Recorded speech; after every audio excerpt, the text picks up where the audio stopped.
1000 انبیاء کا عدد ختم ہو جائے گا. جب خدا کی مدد سے نام لکھ کے چلے گئے, اگلے دن دیکھتے ہیں نام مٹ گئے. پھر دوبارہ نوح علیہ السلام کوشش کرتے ہیں, پھر نام لکھتے ہیں, پھر مٹ جاتے ہیں, پھر لکھتے ہیں, پھر مٹ جاتے ہیں. پھر خدا فرماتا ہے اے جبریل میرے نوح کو بتاؤ, اسے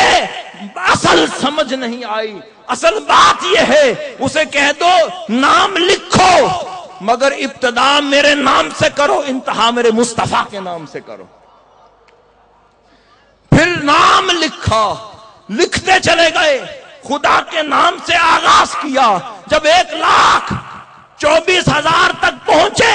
اور اس میں پاک محمد لکھنے لگے, ادھر سے خدا کی بارگاہ سے ندا آ گئی اے نوح تیری کشتی کی تکمیل ہو گئی. حاضرین محترم, پھر ابو نعیم فرماتے ہیں کہ یہ آقا علیہ السلام کے وہ نبوی خصوصیت تھی, وہ آقا علیہ السلام کے اسم پاک محمد کا فیض وہ اس دنیا کو پہنچ رہا تھا, وہ اس نبوی خصوصیات کے ذریعے سے اس عالم کو پہنچ رہا تھا. اب اس عالم کو بھی پہنچانا تھا. ابو یعقوب سیاد فرماتے ہیں, اسے شیخ عبدالحق محدث دہلوی روایت کرتے ہیں کہ ابو یعقوب سیاد مچھلی کا شکار کرنے کے لیے جب وہ اپنا آلہ دریا میں ڈالتے ہیں, ایک مچھلی نکل آتی ہے, اس مچھلی پر نگاہ ڈالتے ہیں, اس کے دائیں جانب لا الہ الا اللہ لکھا ہوتا ہے, بائیں جانب محمد رسول اللہ لکھا دیتا ہے. اسی وقت مچھلی پکڑ کے دریا میں ڈال دیتے ہیں. ابو الفضل مالکی تحفۃ الخیار میں لکھتے ہیں کہ میں سفر کر رہا تھا, سفر کرتا کرتا ایک محلے میں پہنچا, وہاں نگاہ ایک ہرن پر پڑی, اس ہرن کا دایاں کان دیکھا, وہاں بھی اس میں پاک محمد لکھا تھا, بایاں دیکھا وہاں بھی اس میں پاک محمد لکھا تھا. میں نے کہا اس ہرن کو کوئی شخص چھو نہیں سکتا جس کے کان پر محمد کا نام ہو صلی اللہ علیہ وسلم, اس کے کان کو, اس کے جسد کو کوئی دیکھ نہیں سکتا, کوئی چھو نہیں سکتا. حاضر محترم, پھر المواہب الدنیا میں امام قسطلانی روایت کرتے ہیں کہ سیدنا سلیمان علیہ السلام کو جو انگوٹھی دی گئی تھی, اس انگوٹھی پر بھی اس میں پاک محمد نقش تھا, اس پر بھی لا الہ الا اللہ محمد رسول اللہ لکھا ہوا تھا. جس دن ان سے وہ انگوٹھی کھو گئی, دریا میں جن نے ڈال دی, انگوٹھی تھی تو بادشاہت تھی, جب انگوٹھی جس پر اس میں پاک محمد تھا وہ نہ رہی تو بادشاہت بھی نہ رہی. حاضر محترم, یہ بات کر کے میں اگلے طرف چلتا ہوں کہ آقا علیہ السلام کے فیوزات جو عالم انسانیت و بشریت کو بھی اس میں پاک محمد کی خیرات مل رہی ہے, عالم ارواح کو بھی ملتی رہی, عالم انسانیت کو بھی مل رہی ہے, عالم ملک کو بھی مل رہی ہے, عالم ملکوتیت کو بھی مل رہی ہے, عالم جبروتیت کو بھی مل رہی ہے, عالم جمادات کو بھی مل رہی ہے, عالم نباتات کو بھی مل رہی ہے. جب اس میں پاک محمد صلی اللہ علیہ وسلم کی برکات جب عالم انس و جنس تک پہنچ رہی ہے تو آقا علیہ السلام کی حدیث مبارک ہے جسے شعرانی نے, امام مناوی نے, اجلونی نے اور حلبی نے اپنی کتب میں روایت کیا ہے. فرماتے ہیں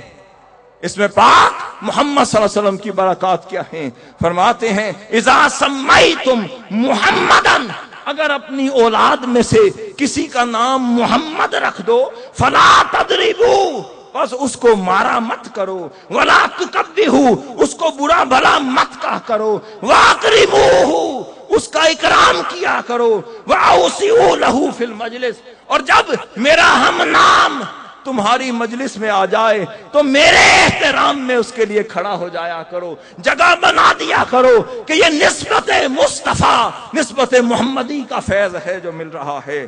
پھر فرمایا کہ ما اجتماع قوم قط فی مشورۃ, کہ کوئی قوم کسی مشورے کے لیے جمع ہوتی ہے. فرمایا وَمَعَهُمْ رَجُلٌ اسْمُهُ مُحَمَّدٌ, اور ان میں اگر محمد نامی کوئی شخص ہو اور وہ قوم مشورے کی غرض سے بیٹھ گئی ہو, فرمایا میری عزت عزت کی قسم اگر وہ محمد نامی شخص میرا ہم نام تمہاری مجلس میں بیٹھ جائے گا تمہاری مجلس خدا کی برکت سے محروم نہیں رہ سکتی۔ پھر فرمایا ما اطعم طعام علی مائدۃ، جب کوئی مجلس کسی کھانے پر کسی طعام کی غرض سے کسی دسترخوان پر بیٹھ جاتی ہے وہاں بیٹھنے والوں میں بھی میرا ہم نام ہوتا ہے، میری عزت کی قسم اس کھانے میں برکت کبھی ختم ہو نہیں سکتی۔ یہ اس میں پاک محمد کی برکت ہے۔ پھر آگے چلیں، عالم انسانیت کے بعد عالم پھر حضور کی برزخی خصوصیت کا ذکر آتا ہے، برزخی خصوصیت برزخیت کے اندر آتے ہیں، وہاں بھی اس میں پاک محمد کا فیض مل رہا ہے۔ یہ روایت اسے حضرت اسماعیل حقی روح البیان میں نقل کرتے ہیں، فرماتے ہیں ابو العباس احمد بن محمد بن لوکانی فرماتے ہیں کہ ایک فاس شہر میں ایک خاتون ایسی تھی کہ جب بھی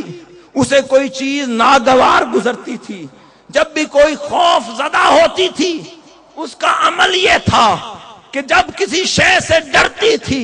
اپنے ہاتھوں سے اپنے چہرے کو چھپا لیتی تھی، پھر آواز دیتی تھی اور پکار پکار کر کہتی تھی یا محمد یا محمد۔ وہ حضور محمد مصطفیٰ کا اسم پاک جپنے کی دیر تھی اس کی پریشانی دور ہو جاتی تھی۔ اس عورت کا وصال ہو گیا، وصال کے بعد اس کی پھپھی نے اس کی پھپھو نے جب اس کو خواب میں دیکھا تو پہلا سوال یہ کیا اے خاتون یہ تو بتا تیرے ساتھ قبر میں بیتی کیا، وہ منکر اور نکیر آئے تھے یا نہ آئے تھے؟ وہ کہنے لگی ہاں جب منکر اور نکیر آئے تھے میں خوف زدہ ہو گئی تھی، خوف زدگی کے عالم میں میں نے ہاتھ